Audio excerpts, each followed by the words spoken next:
यीशु मसीह के मधुर नाम में आप सबको जय मसीह की। आज हम देखते हैं कि विवाह भोज का दृष्टांत यीशु मसीह के बारे में हम देखते हैं कि यीशु मसीह एक दृष्टांत कहते हैं। ये मत्ती 22 और 1 से 14 में लिखा हुआ है। फिर यीशु ने उनसे दृष्टांतों में कहने लगा, स्वर्ग का राज्य उस राजा के समान है जिसने अपने पुत्र का विवाह किया और उसने अपने दासों को भेजा कि निमंत्रित लोगों को विवाह के भोज में बुलाए, परंतु उन्होंने आना न चाहा। फिर उसने दासों को यह कहकर भेजा, निमंत्रित लोगों से कहो, देखो मैं भोजन तैयार कर चुका हूँ, मेरे बैल और पके हुए पशु मारे गए हैं, सब कुछ तैयार है, विवाह के भोज में आओ। परंतु उपेक्षा करके चल दिए और कोई अपने खेत को, कोई अपने व्यापार को। अन्य लोगों ने जब बच गए थे उसके दासों को पकड़कर उनका अनादर किया और मार डाला। तब राजा को क्रोध आया, उसने अपनी सेना भेजकर उन हत्यारों का नाश किया और उनके नगर को फूंक दिया। तब उसने अपने दासों से कहा, विवाह का भोज तो तैयार है, परंतु निमंत्रित लोग योग्य नहीं ठहरे, इसलिए चौराहों पर जाओ और जितने लोग तुम्हें मिले सबको भोज में बुला लाओ। और उन दासों ने सड़कों पर जाकर क्या बुरे क्या भले जितने मिले सबको इकट्ठा किया और उनको बुला लिया। इसमें हम देखते हैं कि परमेश्वर पिता अपने पुत्र के भोज में सबको बुलाया है। ये जो दृष्टांत है राजा का, राजा कौन है? परमेश्वर राजा है। उसका बेटा कौन है? यीशु मसीह। इसमें मेरे प्रियो हम देखते हैं बहुत सारी बातें के बारे में। यीशु मसीह को लोगों ने मार दिया, यूहन्ना बपतिस्मा देने वाला आया और उसको लोग सिर कटवा दिया। सोचिए, हेरोदेस उसका सिर कटवा दिया। किसके लिए? अपने पत्नी के खुशी के लिए और हुक्म के लिए। आप ही सोचिए कि जब यीशु मसीह अपने राज्य में आएगा तो क्या उनका नाम लेगा? आगे हम पढ़ते हैं, तब राजा अतिथियों को देखने भीतर आया तो उसने वहां एक मनुष्य को देखा जो विवाह का वस्त्र पहने हुए नहीं था। उसने उससे पूछा, हे मित्र, तू विवाह का वस्त्र पहने बिना यहां क्यों आ गया? उसका मुंह बंद हो गया। तब राजा ने सेवकों से कहा, इसके हाथ पांव बांध कर उसे बाहर अंधियारे में डाल दो, जहां रोना और दांत का पीसना होगा। परंतु बुलाए हुए तो बहुत है, परंतु चुने हुए थोड़े हैं। एक बात याद रखिए, यीशु मसीह इस विवाह के भोज के दृष्टांत में स्वर्ग के आगमन के बारे में, दूसरा आगमन के बारे में बात करते हैं कि जब परमेश्वर बादलों पर आएगा तो वो कौन कौन से लोग उठाए जाएंगे, वो इस दृष्टांत में हम देखते हैं। ये नहीं है आप यीशु मसीह में आ गए बहुत कुछ हो गया, नहीं। पिता पुत्र पवित्र आत्मा के नाम से बपतिस्मा आपने ले लिया, संगति करने लगे, दसवां अंश देने लगे, सब कुछ करने लगे, पासवान की आज्ञा का पालन करने लगे, सब कुछ करने लगे। लेकिन आप जब विवाह का वस्त्र पहने हुए नहीं हैं तो आप स्वर्ग के राज्य के भागी नहीं हैं। सोचिए, विवाह का वस्त्र क्या है? जब तिमाई के पुत्र को, तिमाई का पुत्र बरतिमाई था, तो जब परमेश्वर उसको बुलाया, यीशु मसीह यरीहो से आगे जा रहा था भीड़ के साथ में, तो तिमाई का पुत्र बरतिमाई बोला, हे दाऊद की संतान, मुझ पर अनुग्रह कर। कितने जोर से पुकारा होगा, उसकी आवाज यीशु मसीह अपने हृदय से सुना। यदि भीड़ में मुख्यमंत्री प्रधानमंत्री जाते हैं और पीछे से कोई पुकारे, आवाज सुनाई देगा? नहीं सुनाई देगा। यदि आपके घर का मुखिया जा रहा हो बारात के साथ में और कोई पीछे से पुकार तो आवाज सुनाई देगा? नहीं देगा। लेकिन यीशु मसीह उसका आवाज सुना। वो कितना जोर से पुकारा होगा, इसलिए पुकारा कि उस दिन उसका आत्मिक छुटकारा था और शारीरिक छुटकारा था। इसमें हम पढ़ते हैं वस्त्र क्या है? पुराने मनुष्य तत्वों को उतार देना और नए मनुष्य तत्वों को हम जब पहन लेते हैं तो वो है नया वस्त्र। क्या? वो है नया वस्त्र।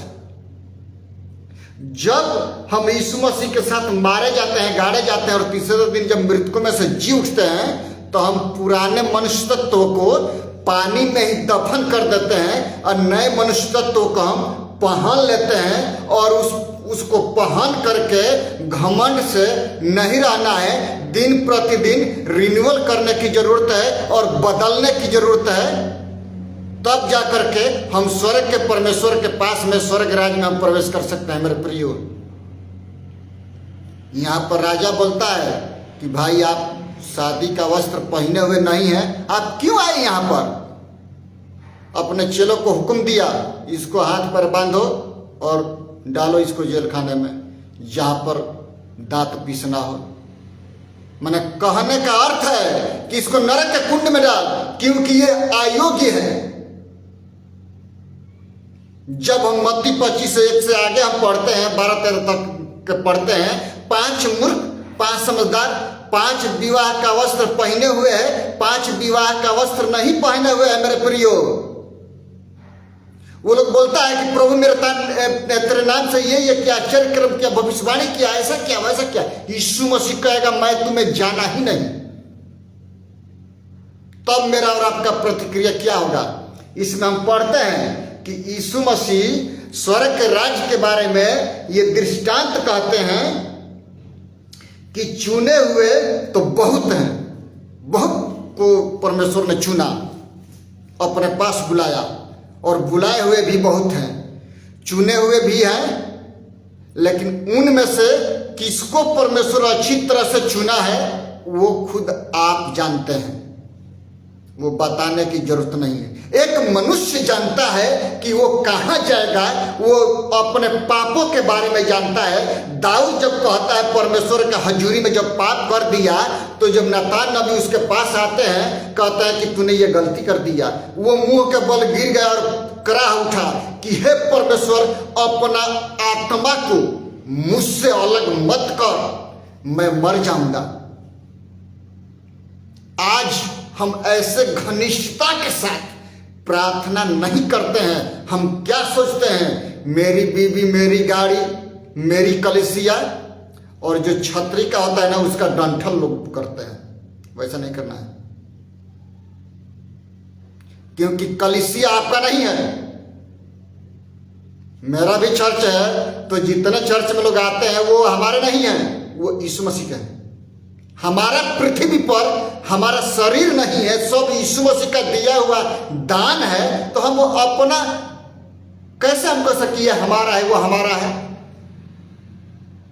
क्योंकि उस व्यक्ति में परमेश्वर की आत्मा काम करते हुए आपका नहीं है। मेरी कलीसिया, मेरा चर्च, ये चर्च, वो चर्च, ये व्यर्थ है मेरे प्रियो। इसमें यीशु मसीह बोलते हैं कि जब यीशु मसीह बादलों पर आएगा तो कौन कौन लोग उसके साथ उठाए जाएंगे, वो पुनरुत्थान के दिन पता चलेगा।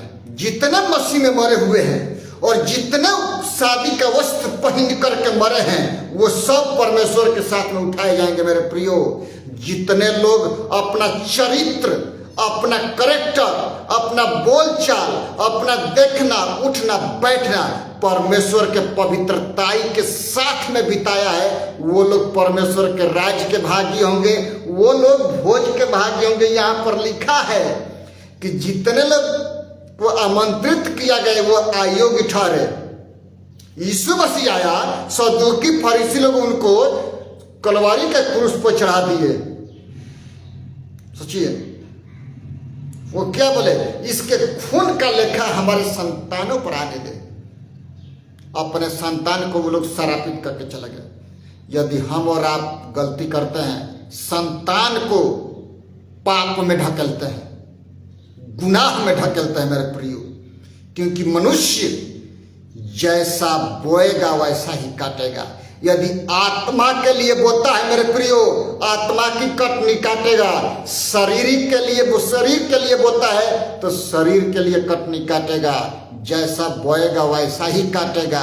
इसमें यीशु मसीह कहते हैं कि यदि हम और आप परमेश्वर से एकदम जुड़े हुए हैं, जैसे दखलाता और डाली आपस में जुड़ी रहती है तभी तक फलती है, और जो फलती है परमेश्वर उसको छाड़ता है कि और फले और फले। और जब फल करके लग जाती है और जो अपने आप से पकता है तो वो पक करके तब वो गिरता है।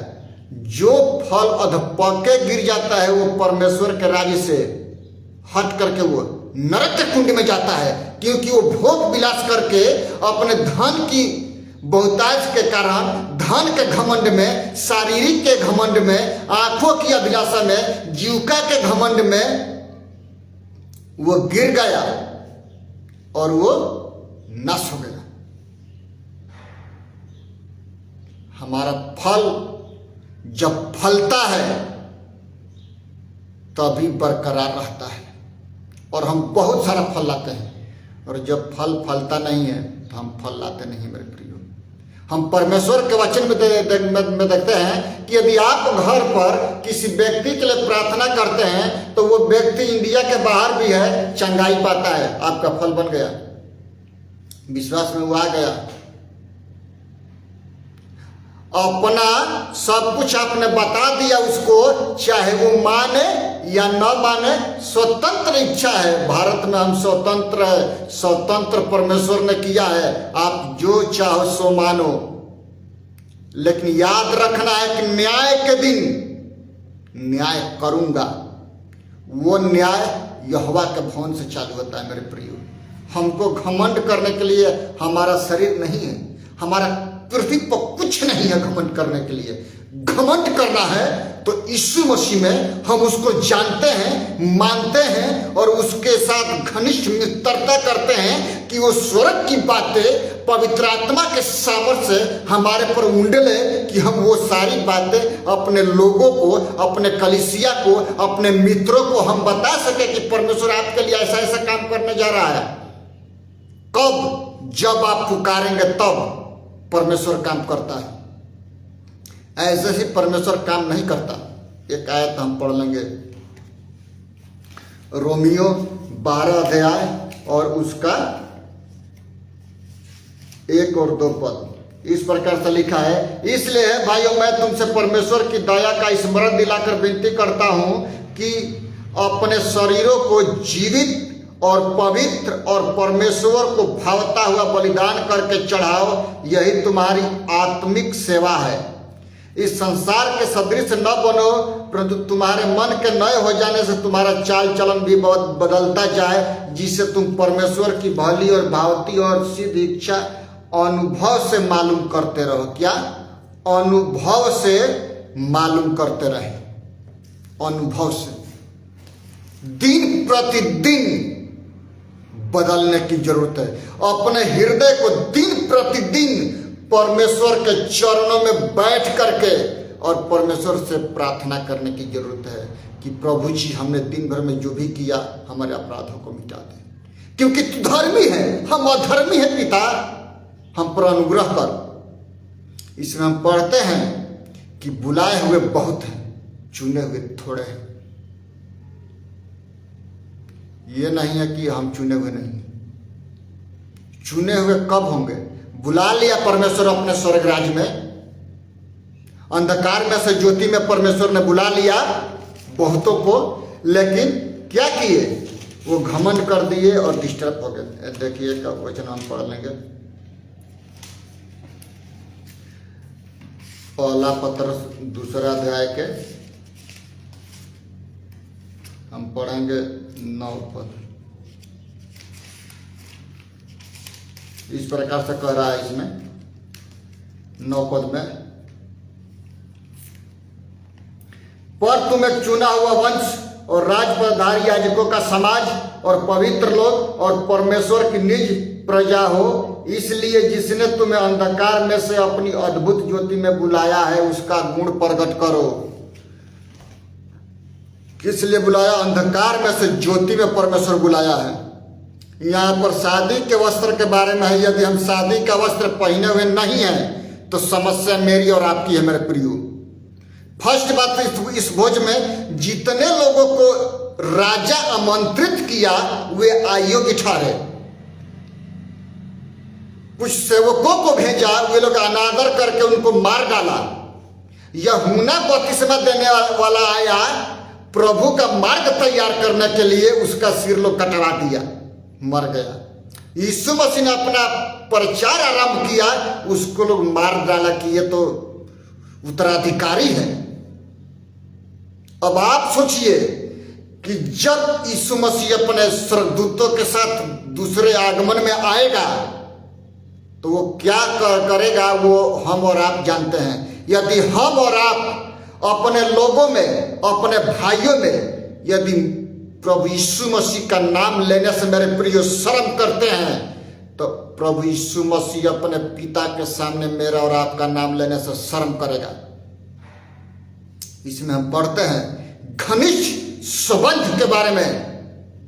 भोज में, दूसरे आगमन में जितने लोग प्रार्थना करते हैं, वचन को पढ़ते हैं, प्रभु यीशु मसीह के साथ साथ जीवन व्यतीत करते हैं उसके वचनों के मुताबिक मेरे प्रियो, वही लोग परमेश्वर के ग्रहण योग्य होंगे। जब हम बपतिस्मा लेते हैं पुराना मनुष्य तत्व उतार दिया जाता है और आत्मिक मनुष्य तत्व पहनते हैं। उस दिन से हमको और आपको परमेश्वर का वचन पढ़ना और प्रार्थना करना, ये बात होता है। वचन, प्रार्थना, और उसके बाद उसको सुचारू रूप से कार्य में लाना, उस पर चलना। परमेश्वर इन सारे वचनों से मेरे प्रियो आपको और हमको आशीष करे। यदि कोई किसी भी प्रकार की बंधन में है, फोन नंबर है, फोन करिए, प्रार्थना किया जाएगा।